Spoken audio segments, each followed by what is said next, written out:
Hey,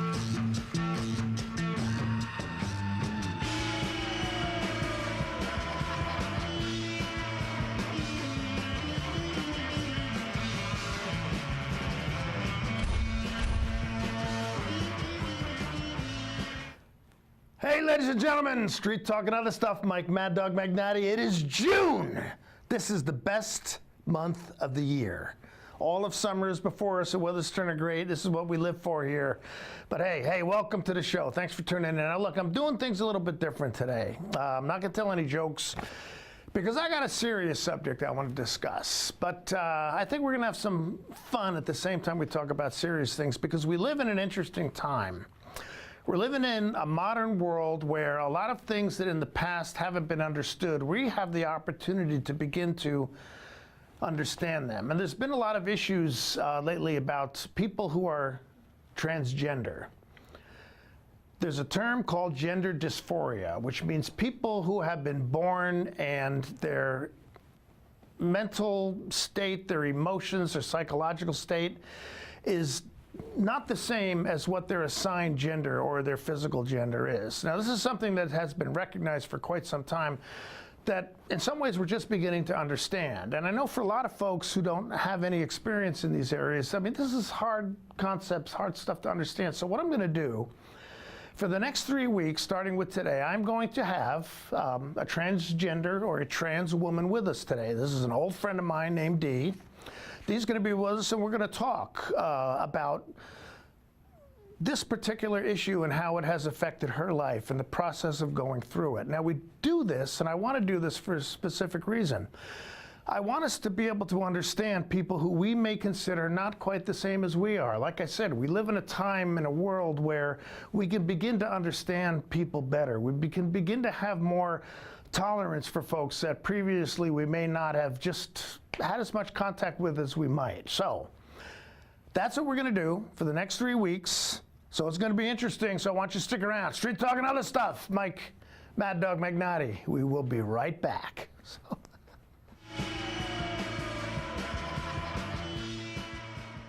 Hi everyone, Brent. Hey, don't mind, we're just making a commercial here, Randall. You're okay. Hi everyone, Brent here. You're gonna love this. When you see this, come down and see us behind Nissan. I can do it. I can do it. The all-new 2018 Nissan. That's done, I'm done. We can't do it. Come down and see us at Town Nissan behind Costco in East Wenatchee. Better performance, better... If you're stuck trying to find the perfect beer for you, look no further than Badger Mountain Brewing. We specialize in creating tantalizing craft beers that will soothe any picky taste buds and will satisfy your cravings. Check out everything from our amazing honey blonde that will appease even the most finicky taster, or a delicious frothy stout for dark beer lovers. Experience them all at Badger Mountain Brewing.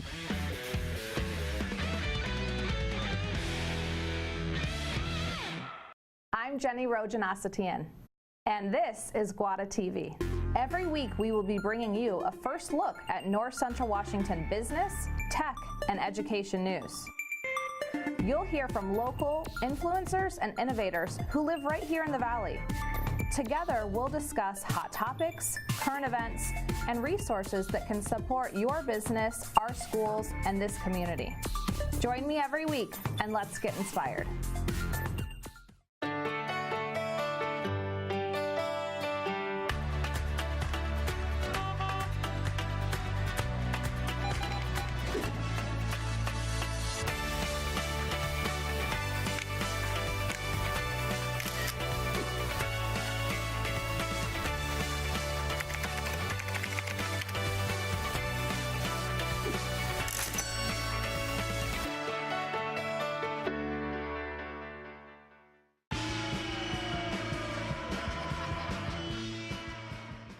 Okay, we are back. Street Talk and other stuff. Mike Mad Dog Magnati, and I am with my friend Dee. Dee, hi everybody. Nice to have you. You have to shake hands when I offer my hand. I will. Okay. Sorry, I was talking to the audience for a moment. I appreciate that. Okay, yeah, like I said, now this is a unique opportunity you have because Dee and I have been, well, known each other for how long? What, maybe 30 years? Oh my gosh, I mean, not real close. Yeah, no, we've known each other for a while now. Okay, yeah. I just recently reconnected, and I asked Dee if she would come on because, like I said, this whole issue of transgender that we're all thinking about, that's been in the news a lot lately, is something that we need to have a better understanding of. And what better way than to have somebody, take no offense, please, but from the horse's mouth. All right. You know? I don't find that offensive at all. Okay, so I want to turn it over to you. Give us a little bit of just life background, stuff that, you know, Okay. leads up to where we're going with this today. Well, So- you know, just to, you know, I grew up here. Right. I was actually born in California, but only lived there for 2 years. I grew up here. I had what you would probably call a normal childhood. Siblings? One, Yeah, I have okay. a brother, Michael, who's a good fellow. He's currently living here in town with my mother. And the interesting thing about things for me was I always felt a little distant from people. I mean, I knew, or I felt like I knew, that socially I was supposed to have interests and enthusiasms in things like cars and Right. sports and, you know, the basic boy stuff. But Things I'm totally not interested in, by the way. When God was handing out the sports gene, I stepped out for a beer. oh my God. I was probably there as well. So, But you knew you were supposed to have certain societal accepted interests as as a male. but also, Right, but okay. also feeling comfortable. You know, because you know when you're, obviously I have to speak for myself because, but I assume that most people, you know, you feel comfortable around members who are supposedly the same gender as you. You know, you feel comfortable around other men. It was something that I always had difficulty with. And I didn't understand why there seemed to be a barrier You didn't there. feel comfortable as a man, as a boy? Is that As what a you're boy, saying? Okay, all right, yeah. Okay. And that didn't really become something prominent for me until around 4th grade, when, you know, as everybody's starting to slide into puberty, and all of a sudden, 4th grade? well, Okay, I hear you. Early. Okay. But that was where the division really started to become, where it was like the boys suddenly were always playing with the boys, and the girls were always playing with the girls. Sure. And there was no in between. Right. And I didn't understand that. And the farther along we got, the more disconnected I started to feel from people. And I had a small group of friends who I was really happy with. All right. But the only other enthusiasm I had in life was theater. And that really was how I started to be more social, was doing theater. And that's something you were interested in that young? Oh yeah, Still in elementary school? The first, I remember doing a show in a little thing in 1st grade, and getting my teacher to laugh during rehearsal, and I was like, oh, I want to do this. Yeah, no, I know the feeling. So. But one of the great things about theater was it's like you have a character, and you have the words the characters say, and you can figure out who the character is and how they relate to the world from that. Okay. And so I could just get on stage and I could be somebody else. Right. And I knew what I was supposed to say next, and I knew what I was supposed to do next because I'd been told to do it. Okay. But as soon as I got off stage, everything was just kind of off. Okay, well, this lack of comfort you were having, was it just emotional and psychological, or were there physical aspects to it too? Because if I understand, you know, when people are beginning to feel these having transgender dysphoria. issues, there's issues with Now, physical their body. physical makeup as well. So. Oh yeah, no, there. I don't want to especially get graphic or anything, but yeah, as Yeah, God forbid we should do that. but yeah, there was that kind of feeling of, okay, why is my body doing this? Right, right. I don't understand. It feels like it should be doing something different.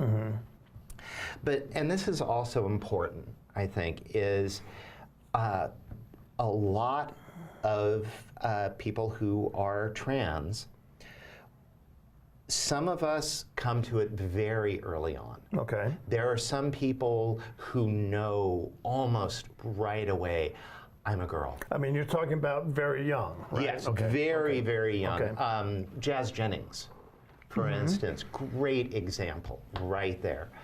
She knew right away. Yeah. But some of us don't. Right. Some of us just feel kind of distant and odd, and we're not sure why, and we can't even put our finger on it. And it takes time. It really, for me, I don't think a lot of it really started to become clear until I started to live life on my own. Okay, and that's what the next thing I was going to ask. When did you begin to examine, your reality, who you were? It was really once I went to college, which, that's part of the college experience, is you figure out who you are. Okay. You try and find, what your enthusiasms are, who you want to be. You're supposed to learn that in college? I thought so. I'm still working on it. So. I'm still working on it, but that's what they tell you. Okay. All right. You got to find your degree. What's your degree in? So yeah. So what kind of questions did you have for yourself, and where did you find the answers? I mean, now this, if I could just interrupt for a second. This isn't an easy process. No. Right? And you folks, many of you folks, have really suffered through this, and it's been difficult. And this is something I hope people understand. I mean, just isn't some simple. No. I decide I'm going to do this. Yeah. No. But what kind of questions did you have, and where did you go? Where did you find the answers? Well, so the interesting thing is I mean, at the time, of course, started college in '82, and there was no internet. Right. At the time, or at least it wasn't accessible for most people, so you didn't have the wealth of information that's out there now. So for me, the image that I had, I mean, I knew who Renee Richards was. Right. I knew who Christine Jorgensen was. I knew that these were people who had transitioned, who had, at the time, it was referred to as, changing their sex. Sure. And so I knew about it, but it seemed almost science fictional. Right. Now, were these people you felt some connection to? I mean, did you start thinking about them specifically to apply their life experience to your own? I spent a lot of time, I was actually very closeted to myself. Okay, all right. For a very long time. I mean, I knew, this is part of the transition process, which is exploring your history and finding out where those things occurred. And at the time, boy. Okay, is this? No. It's okay. It's okay. All right. Like I said, there was so little information, and for me, there was almost a terror in trying to find the information. Sure. One of the things that I did not realize, for instance, and I think a lot of people have this belief, is that that trans women begin as gay men. Well, I've always loved women my entire life. And so that piece seemed so important to Right. everyone that I just assumed, oh, well, that can't be me. You mean people are just assuming that since you're trans, you're gay? Yeah. And that wasn't something that was the reality for you? That was not Okay. the reality for Okay. me. I felt no attraction to men, but I did feel a connection and a spirituality in being female that I didn't as male. I felt disconnected from that. And so trying to find information for a long time was both hard and also was a very surreptitious process. And it must have been difficult even to admit to yourself this was the information you were looking for. Oh my God, gosh, yes. yeah. Oh my gosh, yes. I'd maybe put on a few things of that my girlfriend had around, and Right. I would feel really comfortable in it. It was Okay. like I felt a little more whole, but I was always watching the clock, always making sure, Sure. because there was always that fear of getting caught, Right. and just assuming that as soon as I was caught, that was it. I was out of my, I was out of my ear, or I was out of my relationship, or worse, or I could have been out of my job. Sure, sure. Okay, well, we were talking to Dee. Dee is a trans woman, okay, and I really appreciate the fact that you have had the courage to come out and talk about this, because I think this topic and helping the public have more of an understanding of this issue is important for all of us, particularly in this day and age. But I've got some other stuff we want to talk about. But we're going to take a quick break. So, Street Talk and Other Stuff with Mike Mad Dog Magnati. Stick around. We'll be right back. So.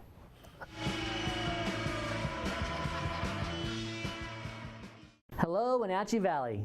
Christian Shanlin here with Bay Equity Home Loans. Let us make your dream of home ownership a reality. We're here to guide you through the loan process every step of the way.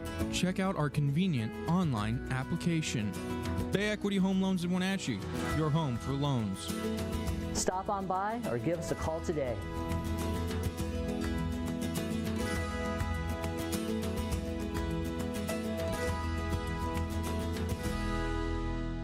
Tacos Chava has something new. Customers at Tacos Chava say it's the best Mexican food around. Nachos, enchiladas, tortas, ensaladas, and introducing camarones in many styles. You'll love the fresh salsa bar with so much selection.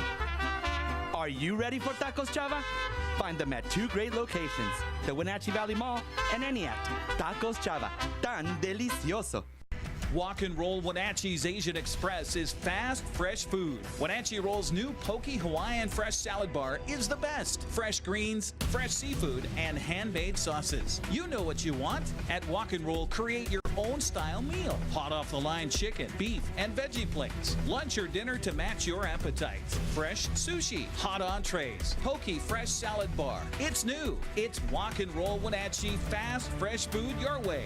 Located on 5th and Mission. Just as we went on the air, Steve, NCW Life is live now on Facebook. Hey, how's about that? We're live, ladies and gentlemen. I'm Dan Kuntz, your host for the next hour. Every weekday, starting at 7 o'clock. Get ready for a bunch of news that's coming your way. Here's what's happening around North Central Washington. I'll have a rundown of all your local, regional, and statewide news.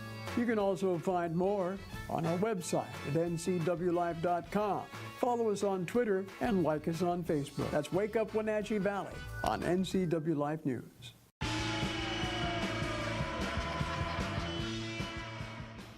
Okay, Street Talk and Other Stuff. Mike Mad Dog Magnati. I'm talking with Dee, a trans woman who has had the courage to come out and talk to us to help us all understand more about this issue. Now, you were telling us that there was a process of you actually realizing who you were. So tell us a little bit more about that. When did you come to the turning point? And from your perspective, how did you deal with it? Well, okay. So a lot happened in my life between living here. I got married, right? And I was I have 2 beautiful kids who I love very much. A wife who I dearly love, and we were together. We've been together and still are. We just celebrated our 24th wedding anniversary. Mazel tov. Buzdrovia. And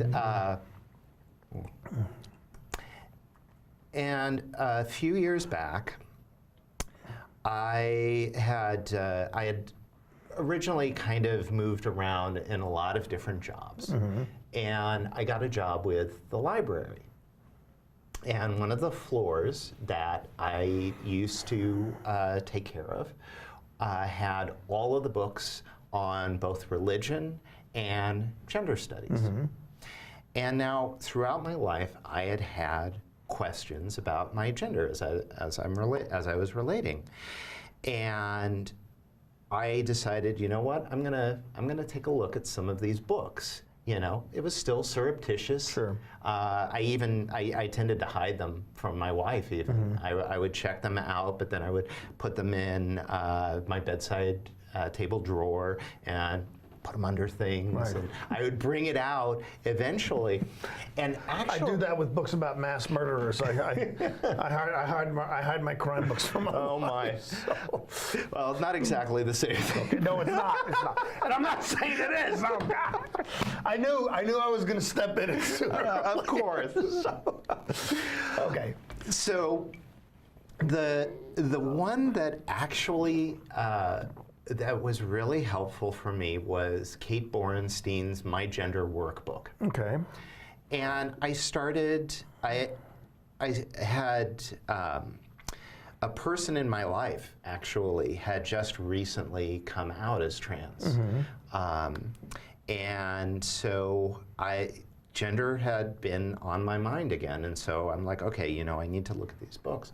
So I started going through the workbook, and I'm like, wow. And what the workbook leads you through? I mean, well, it has you know, you ask questions. yeah, like if you do this, you know, it could mean this. Or, well, not exactly. Okay. Some of it was just talking about, you know, it was talking about emotions and feelings and how, and you know, and a lot of, and you know, Borenstein is a little bit more of what you might refer to as gender queer. Okay. In that they feel that, you know, they can present as female one day, but they might present as male on another day. Okay.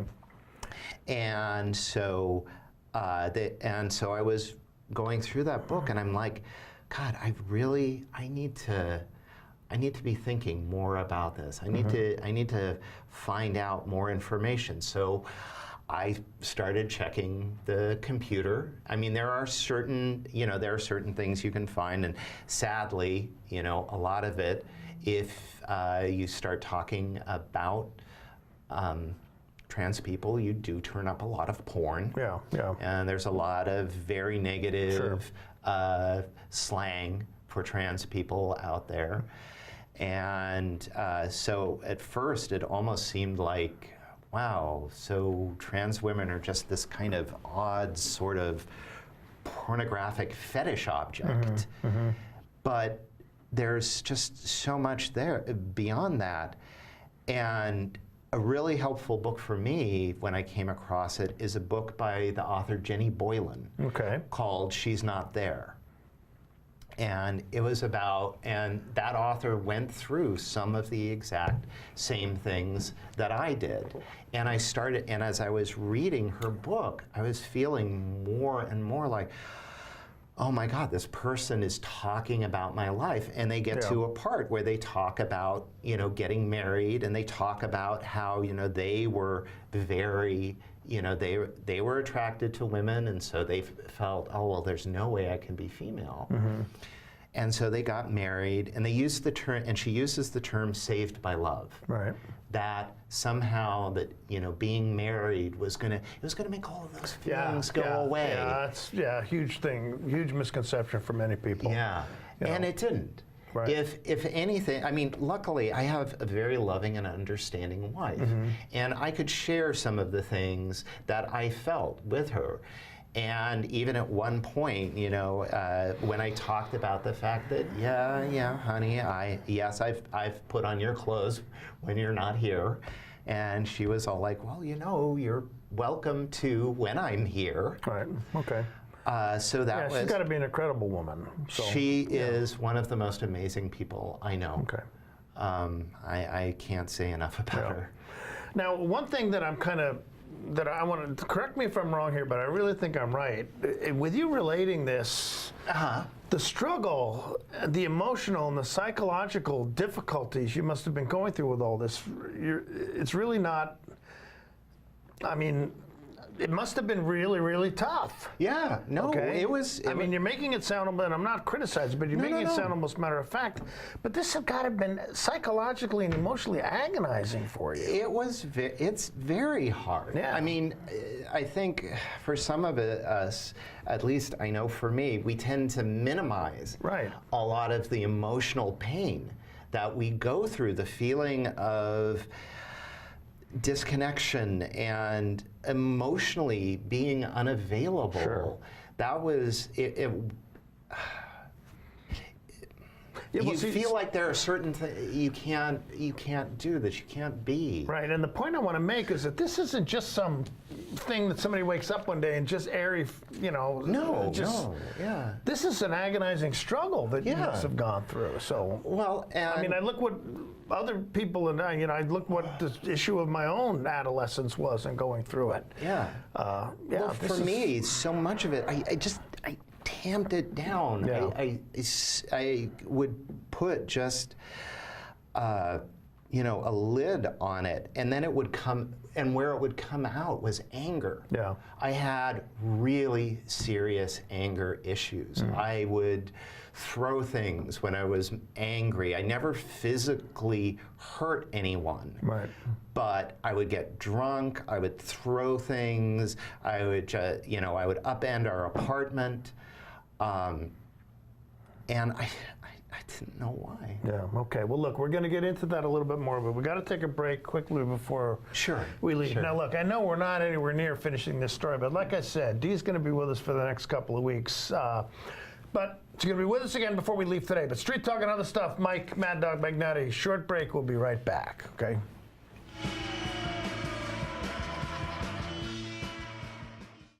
I'm Grant Olson, and you're watching the NCW Life channel. I'm Eric Grandstrom with NCW Life Sports. I'm NCW Life News Director Steve Hare. Catch us on Local Tel Channel 12. Watch us on Charter Channel 19 or stream us live on ncwlife.com. Follow us on Twitter and like us on Facebook. Where we cover the local high schools, the Wenatchee Wild, and the pro teams out of Seattle. On Saturday, we have a 90% chance of rain. Catch it all right here on the NCW Life channel.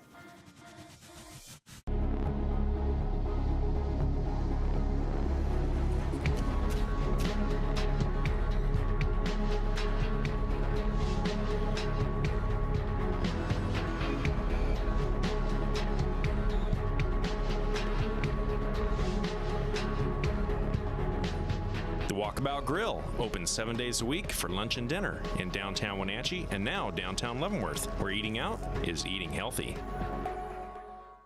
All right, Street Talk and other stuff. Mike, Mad Dog, Magnati. Now, Dee, I want to ask you something real quick. The American Psychiatric Association. Yes. They have termed this in the DSM-5 gender dysphoria. Now, do you feel that's a proper term and the definition of it? God, that is... Is that something you folks can look up if you want to understand this a little better? But it is, for me, I think it's a good term. Okay, that feeling of incongruity. Yes, the feeling of not being who you're supposed to be, who you really are. Okay. Not being who you are. There is a feeling of dysphoria.